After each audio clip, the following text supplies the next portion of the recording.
নমস্কার। সাফল্য বাংলা, বাংলাকে ভালোবেসে, বাংলা ভাষাকে ভালোবেসে ইউটিউব চ্যানেলে আপনাদের স্বাগত। আমি প্রদীপ চ্যাটার্জি। সাফল্য বাংলা।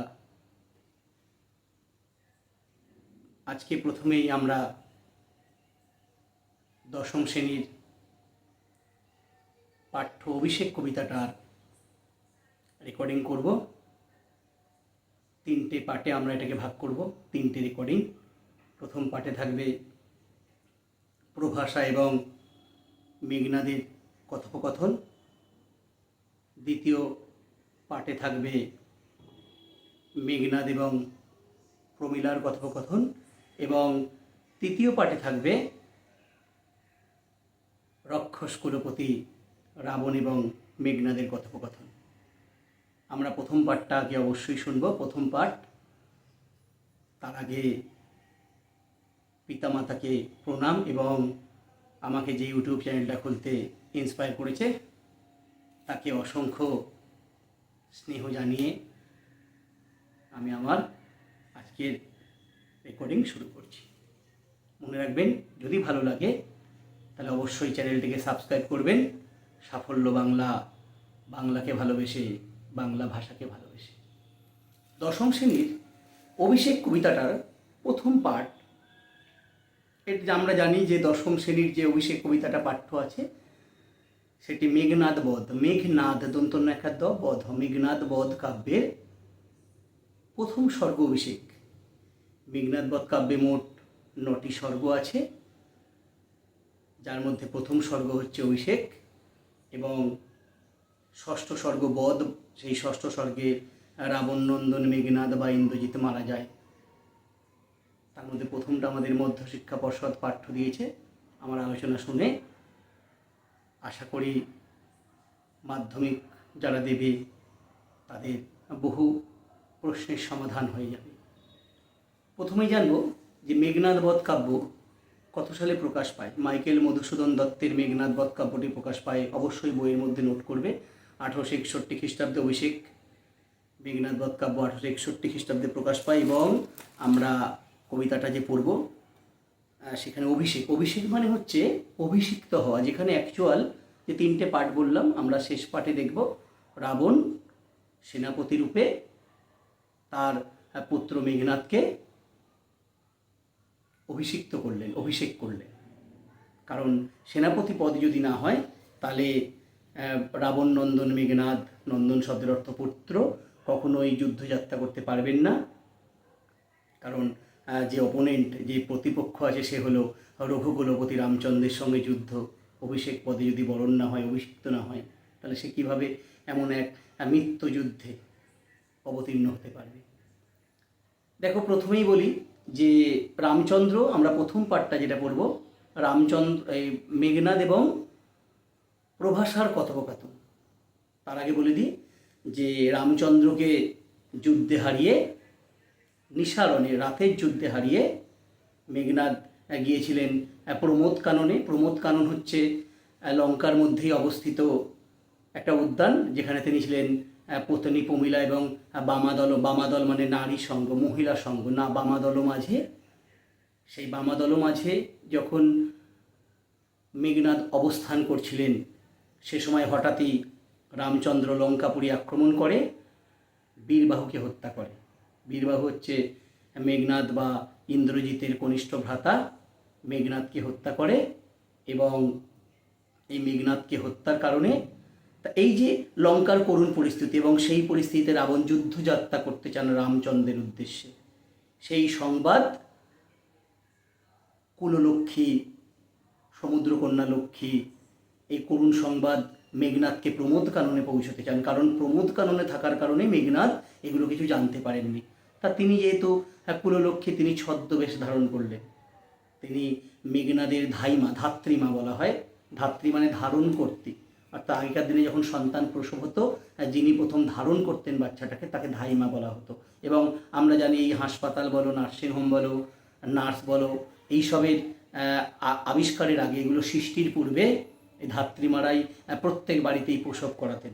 ধাইমা বলা হতো। অনেকে আবার ধাইমার কাছেও কি করেছেন না, ধাইমাকে ধাত্রীমা বলা হতো, ধাইমার কাছে অনেক বাচ্চা বড়ও হতো। তাই সেই ধাত্রীমাতা ছিল প্রভাষা, সেই প্রভাষার ছদ্মবেশ ধারণ করেছেন কুললক্ষ্মী সমুদ্রকন্যা। তিনি প্রমোদ কাননে উপস্থিত হয়েছেন মেঘনাদকে সংবাদ দিতে। তা সেই প্রথম স্বর্গে আমরা দেখব অভিষেক, প্রথম স্বর্গ 1861 প্রকাশকাল, অবশ্যই মাথায় রাখবে।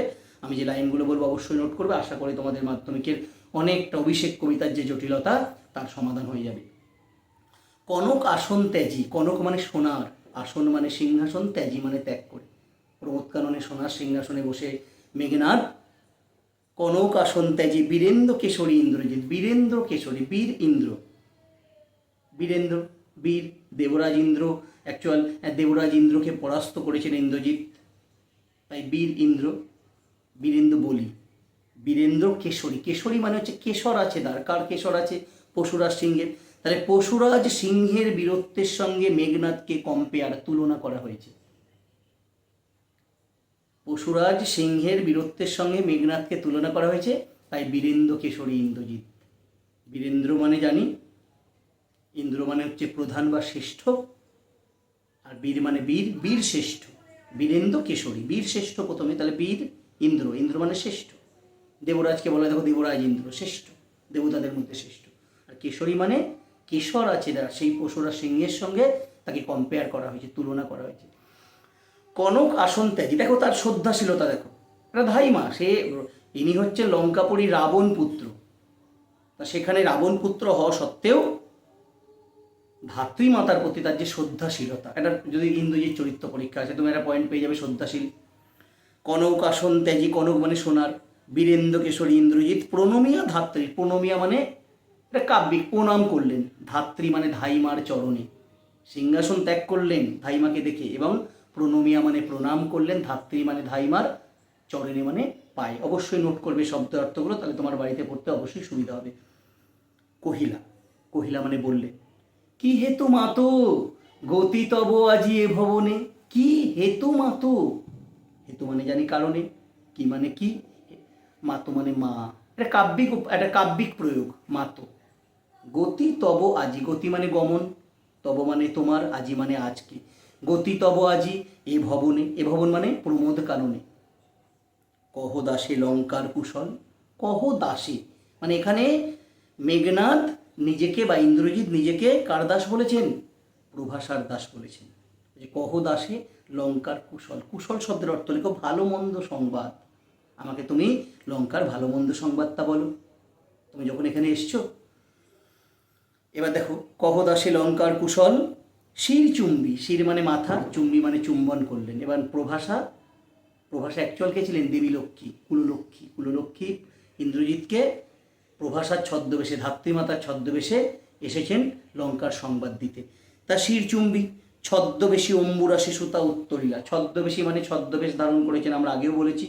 অম্বুরাশি, অম্বু মানে হচ্ছে, অম্বু মানে জল, রাশি মানে অনেক, অনেক জল, সুতা মানে অম্বুরাশি সুতা, সুতা মানে কন্যা, তাহলে অনেক জলের কন্যা যদি নর্মাল আমরা শব্দটার অর্থ বার করি, তাহলে অম্বুরাশি সুতা কিন্তু না, এখানে তোমাকে লিখতে হবে অম্বু মানে সমুদ্র কন্যা, অম্বুরাশি, কারণ আমরা জানি যখন সমুদ্র মন্থন হয়েছিল সেখানে কি উঠেছিল?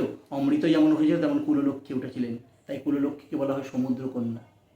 তাহলে অম্বুরাশি সুতা, অনেক জলের মেয়ে সাধারণ অর্থ, আর অম্বুরাশি মানে অনেক জল কার আছে? সাগরের, আর সুতা মানে কন্যা, সাগর কন্যা, সমুদ্র কন্যা। বলছে অম্বুরাশি সুতা, বলছে অম্বুরাশি সুতা উত্তরিলা, উত্তরিলা মানে উত্তর দিলেন, হায় পুত্র কি আর কহিব কনক লঙ্কার দশা, হায় পুত্র মানে হায় একটা কি, একটা হচ্ছে আফসোস সূচক শব্দ, কি আর পুত্র কি আর কহিব কনক লঙ্কার দশা, সোনার লঙ্কার কথা তোমায় কি বলবো। কনক লঙ্কা কেন বলা হয় না, লঙ্কার প্রত্যেকটা যে অট্টালিকা তার মাথায় ছিল সোনালী বর্ণের, তাই সূর্যের আলো পড়ে চকচক করতো, তাই কনক লঙ্কা বলা হতো। হায় পুত্র কি আর কহিব কনক লঙ্কার দশা, সোনার লঙ্কার কথা তোমায় কি বলবো।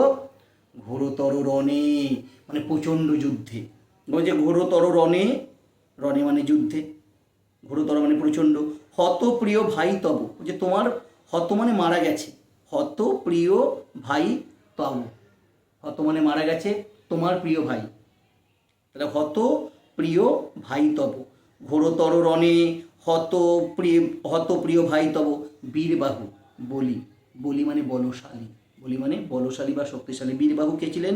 না রাবণ আর চিত্রাঙ্গদার পুত্র ছিলেন বীরবাহু। বীরবাহু ছিলেন রাবণ আর চিত্রাঙ্গদা দেবীর পুত্র।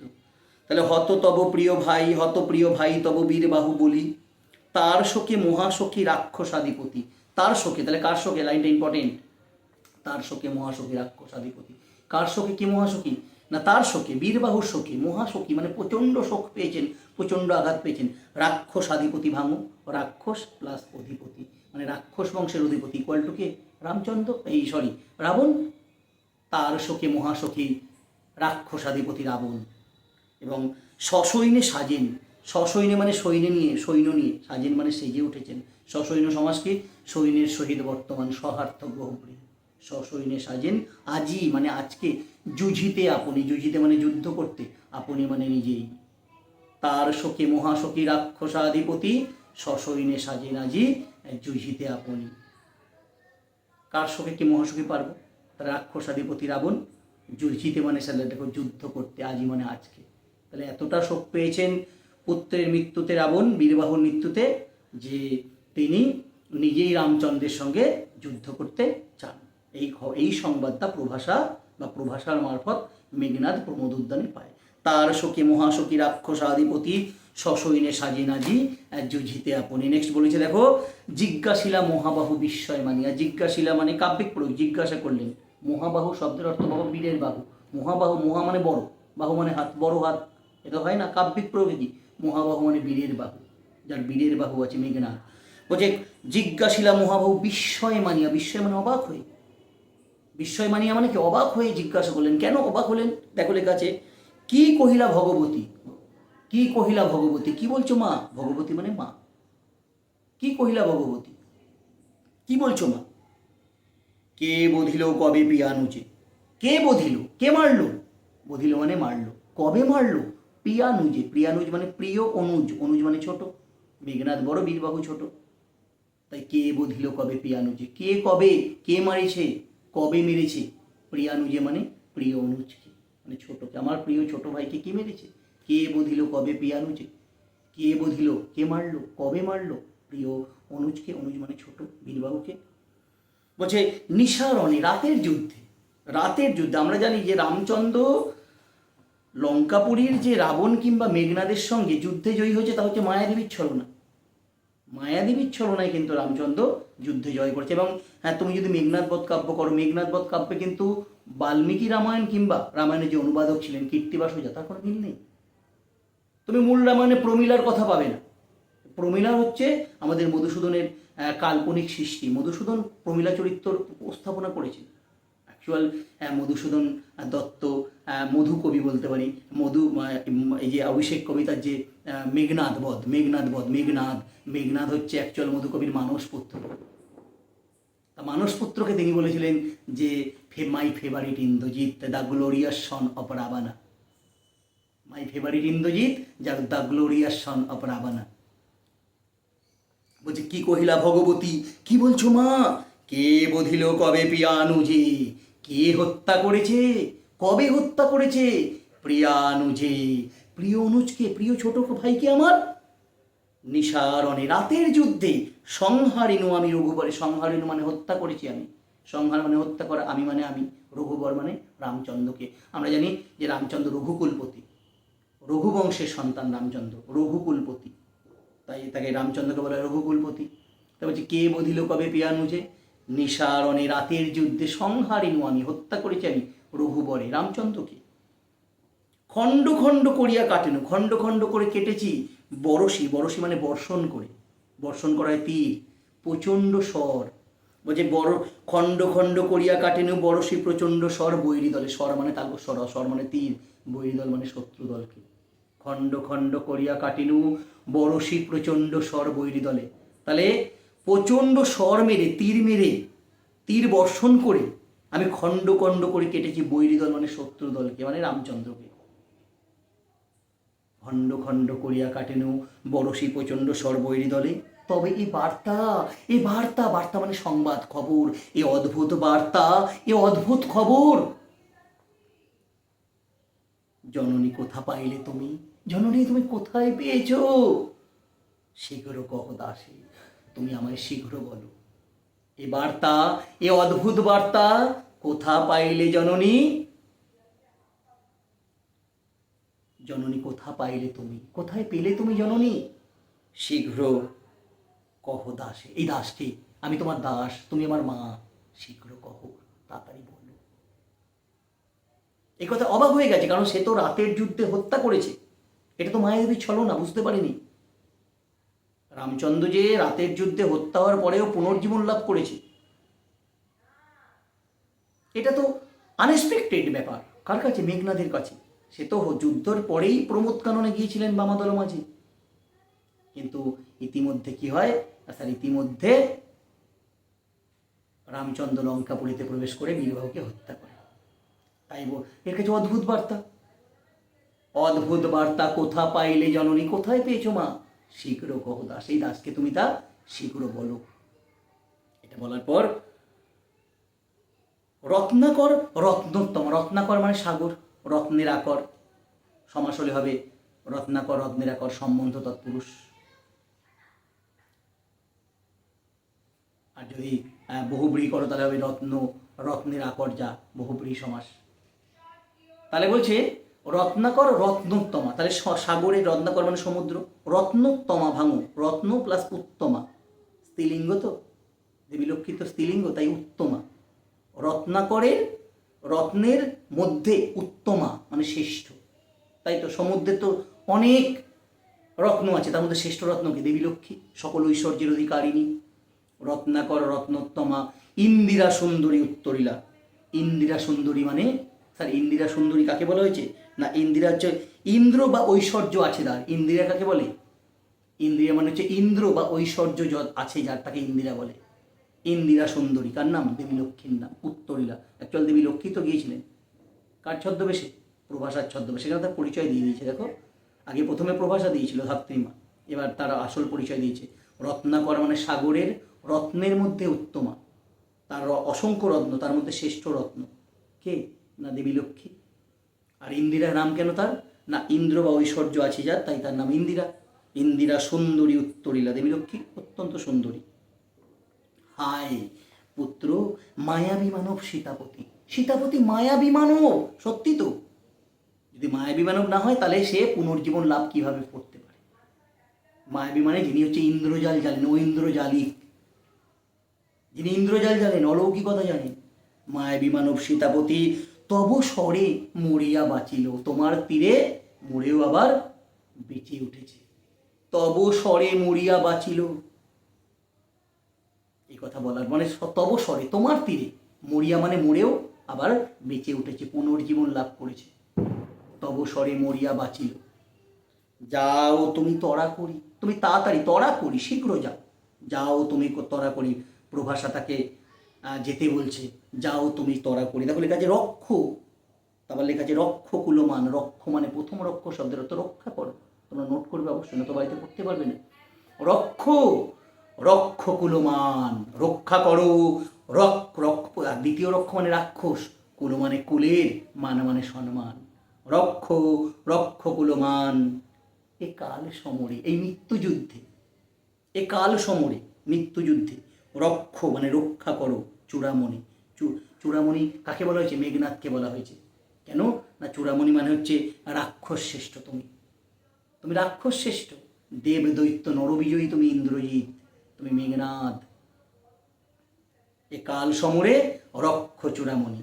যদি একবার আমরা এখানে মেঘনাদ নামটা পাইনি, যখন পাবো আমি অবশ্যই ব্যাখ্যা করব। তাহলে এই যে এ কাল সমরে মানে এই মৃত্যুযুদ্ধে, আমি আবার বলছি, যাও তুমি তড়া করি, তুমি শীঘ্র যাও। রক্ষ, রক্ষ মানে রক্ষা করো, রক্ষ কুলমান রাক্ষস বংশের সম্মান। এ কাল সমরে এই মৃত্যুযুদ্ধে, রক্ষ মানে রক্ষা করো, চূড়ামণি মানে এই রাক্ষস শ্রেষ্ঠ মেঘনাদ, তুমি এই মৃত্যুযুদ্ধে রক্ষায়, রাক্ষস শ্রেষ্ঠ তুমি এই মৃত্যুযুদ্ধে রক্ষ, রক্ষ কুলমান রাক্ষস বংশের সম্মানকে রক্ষা করো। রক্ষ মানে প্রথম রক্ষ রক্ষা করো, দ্বিতীয় রক্ষ কুল মানে হচ্ছে রাক্ষস কুল, মান মানে সম্মান। কাল সমরে মানে মৃত্যুযুদ্ধে। এটা বলার পর ইন্দ্রজিতের প্রাথমিক প্রতিক্রিয়া কি? ছিরিলা কুসুম দাম, কুসুম মানে ফুল, দাম মানে মালা। প্রথমে তিনি গলায় মালা পরেছিলেন, ছিরিলা কুসুম দাম আর প্রচণ্ড রাগে, প্রচণ্ড রোষে, আক্রোশে, কার প্রতি? রামচন্দ্রের প্রতি তিনি প্রথমে আক্রোশে নিজের ফুলের মালা ছিঁড়ে ফেললেন। ও যে ছিঁড়িলা কুসুম দাম রোষে মহাবলী মেঘনাদ। রোষে মানে রাগে, মহাবলী মানে মহাবলশালী মেঘনাদ। ছিঁড়িলা কুসুম দাম রোষে মহাবলী মেঘনাদ, রোষ মানে রাগে। ফেলাইলা কনক বলয় দূরে, ফেলাইলা মানে ফেলে দিলে, কনক মানে সোনার, বলয় মানে বালা। নিজের যে হাতে দুটো সোনার বালা পড়েছিল সেগুলো খুলে দূরে ফেলে দিল। এটা প্রাথমিক প্রতিক্রিয়া। তার প্রথমে তিনি কুসুমদাম ছিঁড়ে ফেললেন, কনক বলয় দুটো দূরে ছুঁড়ে ফেলে দিলেন। পদতলে পরি শোভিল কুণ্ডল, গোল করে, কুণ্ডল কি? কুণ্ডল হচ্ছে কানের দুল, গোল কোনো স্বর্ণালঙ্কার কানে পড়ে। তাই দেখো লেখা আছে পদতলে পড়িয়া, পায়ের নিচে পড়ে রইল, তার শোভা পাচ্ছে। শোভিল মানে শোভা পেতে থাকলো। কুণ্ডল, কুণ্ডল মানে কি? বলয় আকৃতির কানের অলঙ্কার, তাকে কুণ্ডল বলে। বলয় মানে গোল, বলয় আকৃতির কানের অলঙ্কারকে বলে কুণ্ডল। তাহলে তার পায়ের নিচে পড়ে থাকলো তার জোড়া কুণ্ডল দয়। দেখো লেখা যে পদতলে পড়িয়া শোভিল, শোভিল মানে শোভা পাচ্ছে, সোনার জিনিস আর পড়েছে মেঘনাদের পায়ে, শোভা পাচ্ছে সেই কুণ্ডল দয়। পদতলে পড়িয়া শোভিল, কুণ্ডলেই ছিল তার অলঙ্কার। তার গলায় ছিল ফুলের মালা, ছুঁড়ে ফেলে দিলেন। তারপর কনক বলয় ছুঁড়ে ফেলে দিলেন দূরে।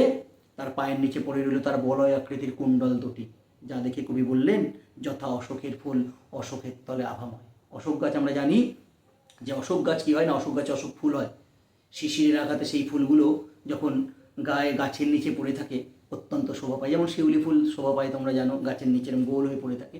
তেমন অশোক গাছের ফুল শিশিরে আঘাতে নিচে পড়ে অশোক গাছের তলাকে আভাময় করে রাখে, আলোকিত করে রাখে, একটা সৌন্দর্যের একটা বিছানা সাজিয়ে রাখে, পুষ্পসজ্জা সাজিয়ে রাখে। তা এই ইন্দ্রজিতের পায়ের যে কানের যে তোমার কুণ্ডলদ্বয় পায়ের নিচে পড়ে রয়েছে, যা দেখে কবি একটা কী বলবো, একটা উপমা দিলেন যে যথা অশোকের ফুল অশোকের তলে অভাময়। তাহলে কোন জিনিসের প্রতি নির্দেশ করা হয়েছে না? কুণ্ডলদ্বয় পায়ের নিচে শোভা পাচ্ছে, যা দেখে কবি এই কথা বলেছেন। দিয়ে ধিক মোড়ে, ধিক মানে ধিক্কার, নিজেকে ধিক্কার দিচ্ছেন যে কি আমার অ্যাবসেন্টে, আমার অনুপস্থিতিতে লঙ্কায় এত বড় কাণ্ড ঘটে গেল। ধিক মোড়ে, ধিক মোড়ে আমাকে ধিক্কার। কহিলা গম্ভীরে, গম্ভীর মানে কি? গাম্ভীর্যের সহকারে। কহিলা মানে বললেন কুমার ইন্দ্রজিৎ, গাম্ভীর্যের সঙ্গে বললেন ধিক মোড়ে আমাকে ধিক্কার। হা ধিক মোড়ে, হা ধিক মোড়ে আমাকে ধিক্কার, নিজেকে ধিক্কার দিচ্ছেন। বৈরী দল বেড়ে স্বর্ণলঙ্কা, বৈরী দল মানে হচ্ছে শত্রু দল, রামচন্দ্র। বৈরী দল বেড়ে মানে বেষ্টন করে, ঘিরে থাকে। স্বর্ণলঙ্কা মানে সোনার লঙ্কা। বৈরী দল বেড়ে স্বর্ণলঙ্কা, শত্রুরা স্বর্ণলঙ্কা বেষ্টন করেছে, আর আমি হেথা আমি বামা দল মাঝে, হেথা আমি, আর আমি এখানে বামা দল মাঝে। বামা দল মানে নারী দল মাঝে। কোথায় ছিলেন তিনি নারী দল মাঝে? প্রমোদ কাননে। হেথা আমি বামা দল মাঝে। যখন শত্রু সৈন্য লঙ্কা বেষ্টন করেছে, বেষ্টন করে আক্রমণ করেছে, ঘিরে রেখেছে, বেষ্টন মানে ঘিরে থাকা, আর আমি হেথা আমি বামা দল মাঝে, এখানে আমি মেয়েদের মাঝে, বামা দল মাঝে। এটা তার প্রচণ্ড আত্মসম্মানে লেগেছে যে তার অ্যাবসেন্ট এটা ঘটেছে, তাই নিজেকে ধিক্কার দিয়েছেন। হা ধিক মোড়ে কহিলা গম্ভীরে কুমার, বৈরী দলে বেড়ে স্বর্ণলঙ্কা, স্বর্ণলঙ্কা মানে সোনার লঙ্কা, হেথা আমি বামা দল মাঝে। এই কি সাজিয়ে আমারে, এটা কি আমায় সাজিয়ে শোভা পায়? সাজে মানে শোভা পায়। দশানন আত্মজ, দেখো দশানন আত্মজ মানে দশাননের আত্ম মানে নিজের, জো মানে জাত, মানে দশাননের সন্তান আমি ইন্দ্রজিৎ, মানে দশাননাত্মজ। এই তো মধুসূদনের প্রয়োগ ক্ষমতা, মারাত্মক। দশাননাত্মজ আমি ইন্দ্রজিৎ, আমি ইন্দ্রজিৎ দশাননাত্মজ, আমি দশাননের সন্তান। আত্ম প্লাস জো, আত্ম মানে নিজের, জো মানে জাত সন্তান। আনরথ তরা করি, তরা করি মানে তাড়াতাড়ি, তরা করি, তরা মানে তাড়াতাড়ি, করি মানে করে, তাড়াতাড়ি করে রথ আনো। ঘুচাবো এই অপবাদ, এই অপবাদ ঘুচিয়ে দেবো। কোন অপবাদ? যে যখন রামচন্দ্র লঙ্কাপুরী আক্রমণ করেছে, বীরবাহু মারা গিয়েছে, রাবণ যাত্রার জন্যে প্রস্তুত হচ্ছেন, তখন রাবণের মানে রাক্ষস বংশের চূড়ামণি প্রমোদ কাননে বামা দল মাঝে। তার প্রচণ্ড সম্মানে লেগেছে, আত্মসম্মানে লেগেছে, তাই নিজেকে ধিক্কার দিয়ে বললেন, কি বললেন? নিজেকে ধিক্কার দিয়ে যে আনো রথ তরা করি, এটা কি আমাকে সাজিয়ে শোভা পায়? সেগুলো তুমি রথ আনো, ঘোচাবো এই অপবাদ, এই অপবাদ আমি দূর করব। অপবাদ মানে বদনাম। বোধি রিপুকুলে, বোধি মানে বধ করব, রিপুকুল মানে শত্রুকুলকে, রিপু মানে শত্রু, কুলে মানে কুলকে, অ্যাকচুয়াল রামচন্দ্রকে। রামচন্দ্র এবং তার সমগ্র বংশকে আমি কি করব, বধ করব। দিয়ে এই যে আমার প্রতি একটা কলঙ্ক এসেছে, যে যখন লঙ্কাপুরীর বিপদের দিন তখন তুমি বামাদল মাঝি, এই অপবাদ আমি আজকে কি করব, দূর করব। ক্লিয়ার? এই হচ্ছে আমাদের ফার্স্ট পার্ট, মেঘনাদ এবং প্রভাষা কথোপকথন। প্রভাষা অ্যাকচুয়াল কে? প্রভাষা ছিলেন অ্যাকচুয়াল সমুদ্রকন্যা লক্ষ্মী, যাকে বলা হয়েছে ইন্দিরা সুন্দরী। ইন্দিরা মানে কি? ঐশ্বর্য আছে যার। যে যে লাইনগুলো এই প্রথম পাঠে পড়তে হবে, এই যে প্রণমিয়া ধাত্রীর চরণে, তারপর হচ্ছে শিরচুম্বী ছদ্মবেশী অম্বুরা শিশুতা উত্তরিলা। ছদ্মবেশী অম্বুরা শিশুতা কাকে বলা হয়েছে পড়তে হবে। আর কি সংবাদ দিয়েছিল, যে তোমার তার সখী মহাসখী, লাইনটা ইম্পর্টেন্ট। কার সখী কি মহাসখী? আচ্ছা, আর একটা কোশ্চেন করতে হবে, জিজ্ঞাসিলা মহাবাহু বিস্ময় মানিয়া, মহাবাহু কে, তার বিস্ময়ের কারণ কি? মহাবাহু মনে বলেছিলাম বীরের বাহু। তারপর এরপর হচ্ছে এ অদ্ভুত বার্তা। কোন বার্তা? না বীরবাহুর মৃত্যু। এই বার্তাকে অদ্ভুত বলা হয়েছে। অদ্ভুত বলা হয়েছে কেন? যেহেতু নিসারণে আমি হত্যা করেছি, তারপরেও কি করে রামচন্দ্র পুনর্জীবন লাভ করে, তাহলে অদ্ভুত বার্তা মনে হয়েছে তার কাছে। বার্তা মানে সংবাদ। আর পড়বে রত্নাকর রত্নোত্তমা ইন্দিরা সুন্দরী উত্তরিলা। রত্নাকর রত্নোত্তমা কাকে বলা হয়েছে, কেন বলা হয়েছে? ইন্দিরা সুন্দরী কি বললেন? মায়াবী মানব সীতাপতি। সীতাপতি হচ্ছে সীতার পতি রামচন্দ্র, তাকে কেন মায়াবী মানব বলা হয়েছে, এটা পড়বে। আর একটা যেটা পড়বে ষাটটি শব্দের ক্ষেত্রে, এগুলো সব এসে কেউ পড়তে পারো। আর ষাটটি শব্দের জন্য পড়তে হবে ছিরিলা কুসুমদা, মানে এই লঙ্কার সংবাদ শুনে মেঘনাদের প্রাথমিক প্রতিক্রিয়া কী ছিল? ছিরিলা কুসুমদাম রোষে মহাবলী মেঘনাদ। যে রোষের আগে মহাবলী মেঘনাদের প্রাথমিক প্রতিক্রিয়া কী ছিল? না মালা ছিঁড়ে ফেলে দিয়েছিলেন, কনক বলয় দূরে ছুঁড়ে ফেলে দিয়েছিলেন, তার পদতলে তার বলয় আকৃতির কুণ্ডলদ্বয় শোভা পাচ্ছিল। আর একটা কোশ্চেন আসতে পারে, অশোকের ফুল অশোকের তলে আভাময়, এই উক্তির কারণ কি, বা এই উপমার কারণ কি দিতে পারে। আর হাত হিক মোড়ে ইন্দ্রজিৎ কেন নিজেকে ধিক্কার দিয়েছিল। ঠিক আছে, এই হচ্ছে আমাদের ফার্স্ট পার্টের একটা কোশ্চেন। ওকে, আবার দেখা হবে নেক্সট ভিডিওয়ে আমাদের সেকেন্ড পার্ট, মেঘনাদ দত্ত কাব্যের প্রথম স্বর্গ অভিষেকের, যেখানে আমরা দেখব যে স্ত্রী প্রমীলার সঙ্গে ইন্দ্রজিতের লঙ্কাপুরী যাত্রা এবং সেখানে প্রমীলার সঙ্গে তার কনভারসেশন। ওকে, তো অবশ্যই যদি ভালো লাগে, তোমরা বুঝতে পারো, কোশ্চেনগুলো ইন্ডিকেট করবে, বই নিয়ে পেন্সিল নিয়ে বসবে, এবং যদি ভালো লাগে, আমি যদি তোমাদের কিছু উপকার করতে পারি বুঝিয়ে, তাহলে অবশ্যই তোমরা এই চ্যানেলটিকে সাবস্ক্রাইব করবে। সাফল্য বাংলা, বাংলা ভাষাকে ভালোবেসে, বাংলাকে ভালোবেসে, প্রদীপ চ্যাটার্জি, কাকিনাড়া।